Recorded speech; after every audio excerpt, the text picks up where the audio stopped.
So speakers that are good for movies should also be good for music, and speakers that are good for music should also be good for movies, right? That's what we're always told, and that's how we should all be shopping for our speakers. Just need to find a speaker that is good for movies, and that will automatically make it good for music.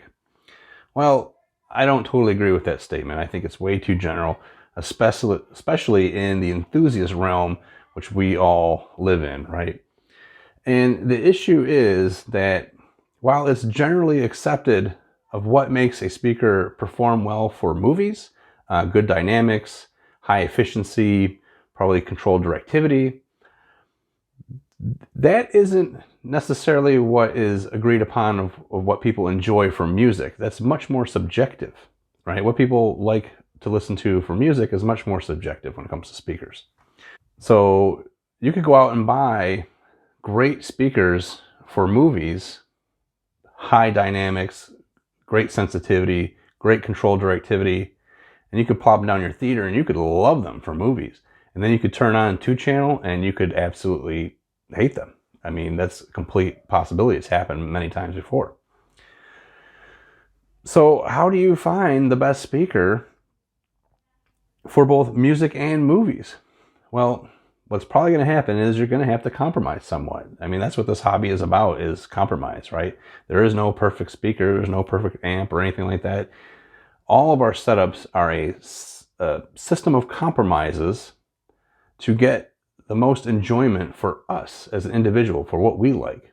So there is no perfect speaker for movies and music for everybody, but there is going to be one that's probably best for you and your budget.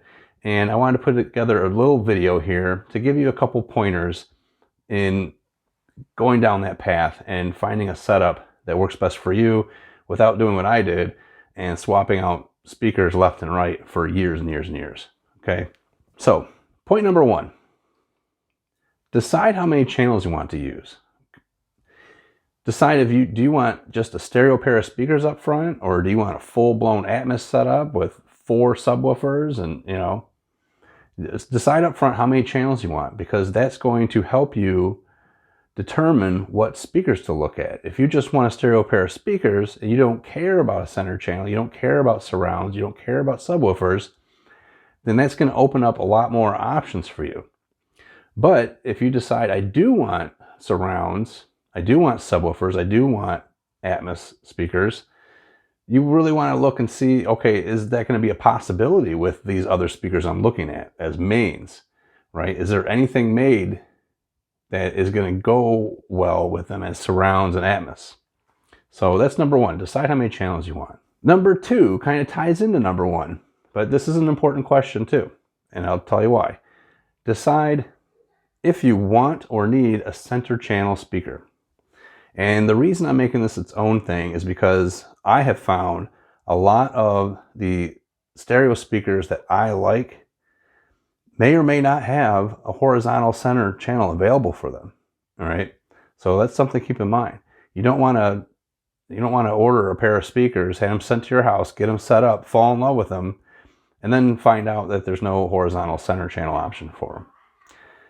Now, you have to understand that a horizontal center itself is a compromise, okay? Even the horizontal center that's made to match with the left and right speaker you're buying is not going to be a perfect tonal match for them. It can't. It's on a different axis. The speakers are on a different horizontal plane on the baffle. It's not going to sound exactly like the left and right speaker. So if you now have to go find a horizontal center channel that's not even made to go with your left and right speakers, you're going to have a hard time finding one that matches up well tonally with it. So that's something to keep in mind. Oh, also the thing with the center channel, you may not need one. Okay, if you do all your listening in the main listening position is dead center in the seat, odds are your quality left and right speaker is going to throw a great phantom center image that's probably going to sound better than any center channel you could buy for it anyway. So you might not even want a horizontal center channel. Number 3, subwoofers. Now obviously we're putting together a theater setup. So of course, I'm going to recommend that you have at least one setup, hopefully two, maybe more subwoofers, right? But you may or may not want subwoofers, or you may not be able to have subwoofers for one reason or another. Okay, maybe you live in an apartment, or maybe there was just no room in the room you're putting your stuff in. In that case, you probably want to focus on larger tower speakers from your front, left, and right that have more bass output in the lower registers than a bookshelf will. So then at least you can tell your receiver you don't have a subwoofer. It'll send that LFE channel information to the left and right main speakers, and you'll get some of that LFE from your main speakers. If you are going to use subwoofers, then you might want to save some of your budget and get some monitor or bookshelf style speakers, because you're going to cross over to those subwoofers in the lower frequencies. So that will save you some money that you could use towards the subwoofers. Number 4, and this is after you've completed 1, 2, and 3, you've decided, okay, this pair of speakers looks good, I'm going to order a pair and I'm going to try them out. So when you get them to your house, what I think you should do is prioritize the music listening experience first before movies. Because in my opinion, if you love how they sound with music, you'll be okay with them how they sound with movies. You're going to be much more tolerant of how they perform with movies if you love how they sound with music. But it's not the other way around that I've found. Number 5.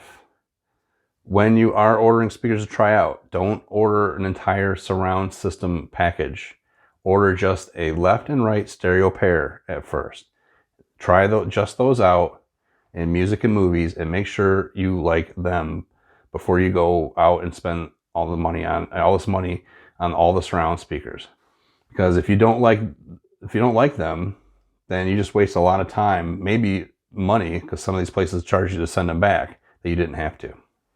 So yeah, always buy a stereo pair first and try them out.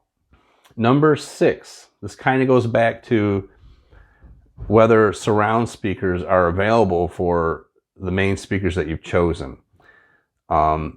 Your surround speakers do not have to be the same brand as your main speakers up front, okay? It's not as important for your surround speakers to match up to your mains as it is for your mains to blend well together, all right?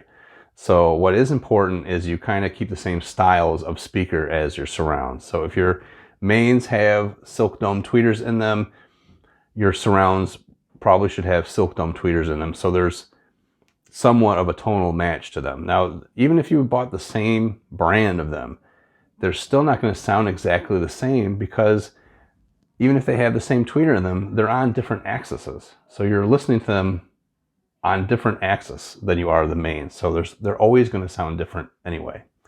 So what you can do is, a lot of times with more expensive main speakers, their surrounds are also kind of expensive. So you can save some money by buying a little bit less expensive surrounds that are also a good match for your mains.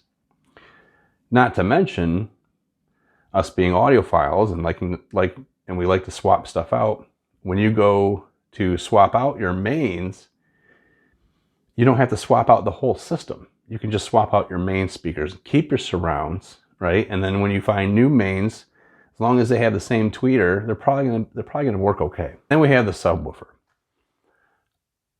The subwoofer for sure does not have to be the same brand of the speakers that you're getting. And I suggest, actually, unless it's a brand that really specializes in subwoofers too, like JTR or Seton Sound or Power Sound Audio, if they're not subwoofer focused to begin with, like they probably sell just as many subwoofers on their own as they do the speakers, I probably wouldn't buy this. I probably wouldn't match the subwoofer brand to the main speakers.